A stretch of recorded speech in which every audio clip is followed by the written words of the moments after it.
Hello, my name is Kelly Niebergall, and my pronouns are she and her. I live in Thousand Oaks. I'm a stay-at-home mom of two wild, amazing daughters, ages 4 and 6. And this is my reflection. When death came knocking on humanity's door, it was in the form of a tiny virus, traveling on the gentle wisps of our exhaled breath. But death is a multifaceted thing. It took away more than bodies. It took away the life we all knew, a life so full and bursting at the seams. For me, I had built my life around coping mechanisms to stave off the shadows of mental illness. After the births of my two daughters, I suffered severe postpartum depression and anxiety. They latched onto my mind, twisting it into dark depths full of watery wells that I could not climb out of. I had spent a year building new foundations beneath my bare feet. I had a therapist who I could trust, medication to keep me stable. I hired a babysitter for a couple hours a week to watch my youngest while my oldest was at school. I wrote and I wrote and I wrote, and I was even starting to be published. I had found my voice, found my rhythm, found my friends. I had even started the process of moving my parents to Thousand Oaks so that they could be closer to me and so that I could have that much more support in my life. And as we all know, then the pandemic hit. And as we all know, quarantine was imposed. And as we all know, we all lost something. I was no different. The biggest loss for me was the delicate coping mechanisms I had so carefully put in place in order to keep me mentally stable. So it was no wonder when exactly 1 year ago, I found myself in the emergency room experiencing a forceful panic attack. I was unable to breathe, unable to stop the tears from cascading down my face. My heart was pounding, and I was convinced I was so dizzy that I would pass out at any moment. I left my daughters with my mother, and my husband drove me to the ER. Because of COVID protocols, he could not go in the hospital with me. Because of COVID protocols, I had to wear a mask even though I couldn't breathe. Because of COVID protocols, I was left in a room by myself for over 6 hours. And as I sat alone with my tumbling thoughts that began to subside, it was then when I knew something had to shift. If I was going to survive this initiation, then I needed to start with recognizing what I needed. If I was to show up for my precious daughters and take care of this family during a global pandemic, then I would first need to take care of myself. And so I coped. I got back in touch with my therapist. I started a new medication to deal with the anxiety. I removed the pressure on myself to write to be published, and instead I wrote just to survive. I created a pod of family and friends who I trusted. I turned off the news. I meditated. I became more involved in Chalice. I went to services. I joined a journal group. I joined the worship team. I stuck with my Chalice circles, and I found so much more solace and connection in the voices of others who felt exactly the same as me. I think there's something to be said about grace during trials like these. I have to acknowledge that though I experienced loss, I didn't lose everything. I have much to be grateful and graceful for. My husband kept his job. We kept our home. We maintained our health. And my daughters persevered through distance learning and wearing masks at school. We were able to get through this time. And truthfully, we are still getting through this time. I have resilient tattooed on my wrist. If there was a word for my life, this would be it. I am resilient from all of the epic trials, tribulations, and losses I've gone through in my one little life. And I am resilient from this pandemic. If you are here, you are resilient. Place a hand over your heart and take a deep breath with me. And repeat, I am here. I am strong. I am resilient. And so it is. Thank you. Good morning. My name is Derek True, and my story of the COVID-19 pandemic is about the journey from a life of fear, isolation, and loneliness to one of hope for the future. 2020 was certainly a difficult year. COVID seemed to start slow, but by late spring, the pandemic was going strong and starting to scare the daylights out of me.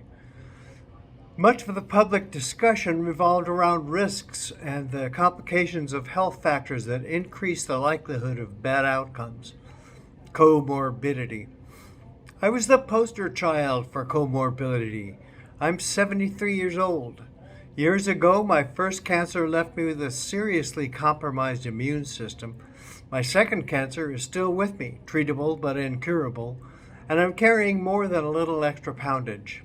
If anyone was vulnerable to the new disease, I felt sure it was me. So I took all the recommendations from the CDC and others very seriously. For a year or more, I've been living pretty much like a hermit. My home is my cave. I rarely leave the house. I have my groceries and just about everything else delivered. Amazon is making a fortune off of me and millions of other shut-ins. The circle of friends and family that I see face to face has shrunk dramatically and is limited to only those who take COVID precautions as seriously as I. A mask is on my face whenever I leave the house, which is rare. After a few months of this stress, I developed physical effects to my mental health. I had bouts of shortness of breath. I felt anxiety that made it hard to concentrate, and sleep became problematic.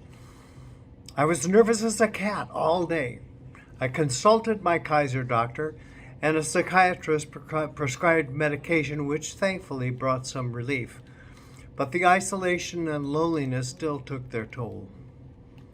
Today, I'm glad to report I'm feeling better and have a new optimism about the future. I'm fully vaccinated, and I'm confident that the COVID-19 pandemic will pass me by without ill effects. Though the pandemic appears to be on the run, we're still not out of the woods, but we seem to be on an upswing. And I'm looking forward joyously to my religious community opening up again in person services. The loneliness and depression are lifting, and I'm so happy to think of joining the choir again. Music is a major part of worship for me. It was what brought me to Chalice in the first place 3 years ago. To join with others and lift my voice in making something beautiful is genuinely a religious experience for me. It feeds my soul.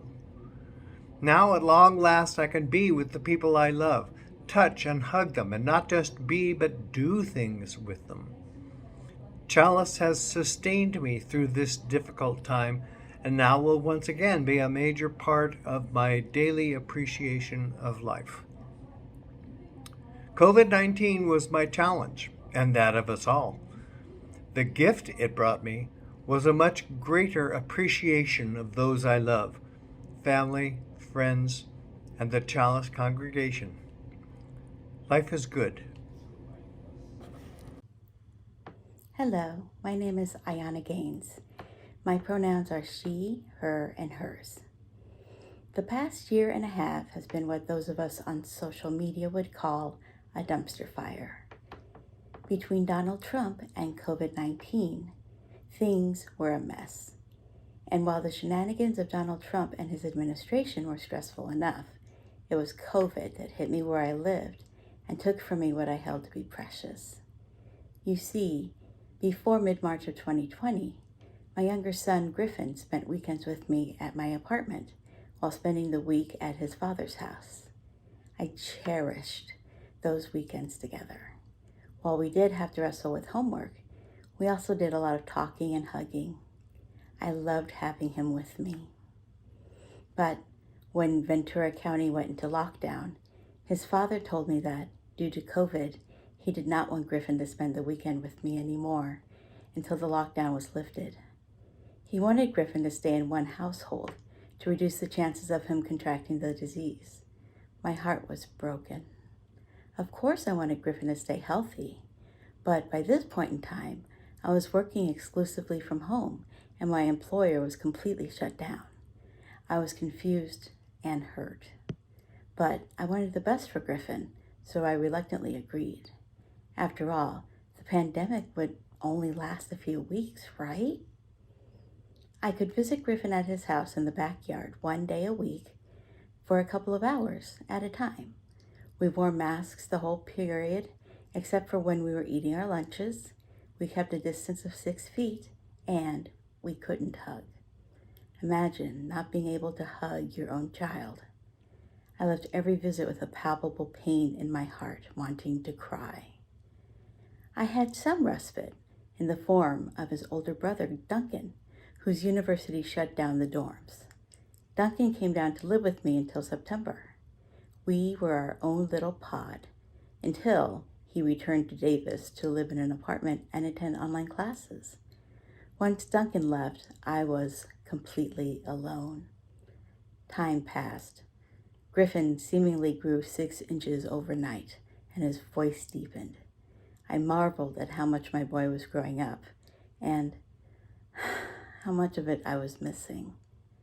It was hard for me to learn how to be by myself in the silence. Without the regular presence of my coworkers and Griffin, I was in danger of falling into a deep slump. Depression and I are old friends. I've developed the mental and emotional toolbox needed for coping with it. The pandemic reminded me of this, as did my therapist, and I was able to use my tools to keep myself stable. I participated in online karaoke with friends from around the world. I took solace in my 2 cats, whom I asked my psychiatrist to authorize as my emotional support animals. I learned what was important to talk about with my boys. I started calling my mother almost every day, which I had never done before. I am stronger now. I'm a different person than I was before the pandemic. I've learned about the importance of self-care, of boundaries, of love. I would not go so far as to thank COVID for the hard lessons it taught me, but should the need arise for another lockdown, I feel like I won't be so alone. Thank you. Hi, my name is Aitana Sierra Valdez, and I use she, her, and they, them pronouns. I lost my strength when I was hospitalized from appendicitis. I lost relationships with friends and a loving partner. And last month, I took a different route home, and I drove past the high school. I said to my dad, this was a mistake. There are a lot of cars. And then I realized it was graduation, something I also lost and will never receive. College was also off to a pretty bad start. I had lost what it feels like to stand tall on dry land. For months, I was drowning. Then a year ago, after having been inactive from Chalice for a while, I attended my first virtual service. It was the Sunday service from GA 2020. And there was a beautiful hymn called Tomorrow. Something else I lost was the memory of several months due to a severe depression. But one thing I remember is sitting at my dining room table at 4 a.m., rewatching the hymn before going to bed. The words are simple and comforting. It goes, quote, "There will be better days. Let the waves wash over me. I am already under," end quote. That hymn understood me better than I did. It was permission and surrender to live the circumstances that I had been protesting. Sometimes I discredit my own pain because I consider myself luckier than others. But I don't even recognize the person I was last year. The pain came with a lot of growth. A catalyst in my healing has been ministry. I have a lot of prayers and hymns saved onto my phone that I refer to as part of my spiritual practice. One day, I stumbled across a Facebook post promoting a 6-week young adult theology course. Wanting to connect with other UUs, and out of curiosity, I signed up. We met on Monday nights and talked about the pillars of theology. It was respectful, engaging, and comforting to meet other young adults that ponder the great mystery. Our teacher shared a prayer from the Reverend Gretchen Haley, which is now my personal favorite. It's called Surrender to This Life. It's a bit long, but my favorite line is, purge the past, forgive the future, for each comes too soon. Surrender only to this life, this day, this hour.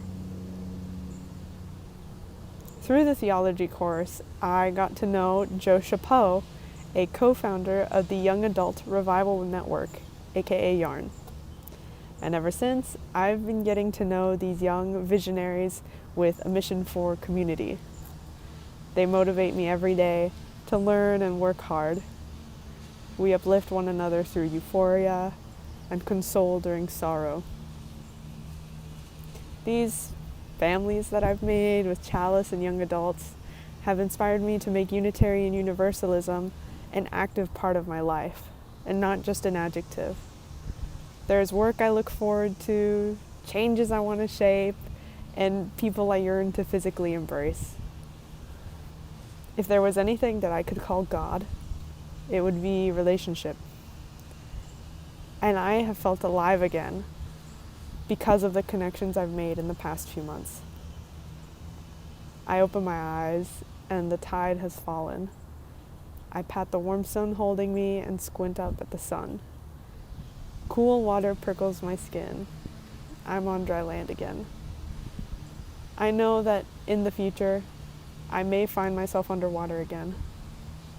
Even so, better days continue to lie ahead, and I'm already living them. Thank you.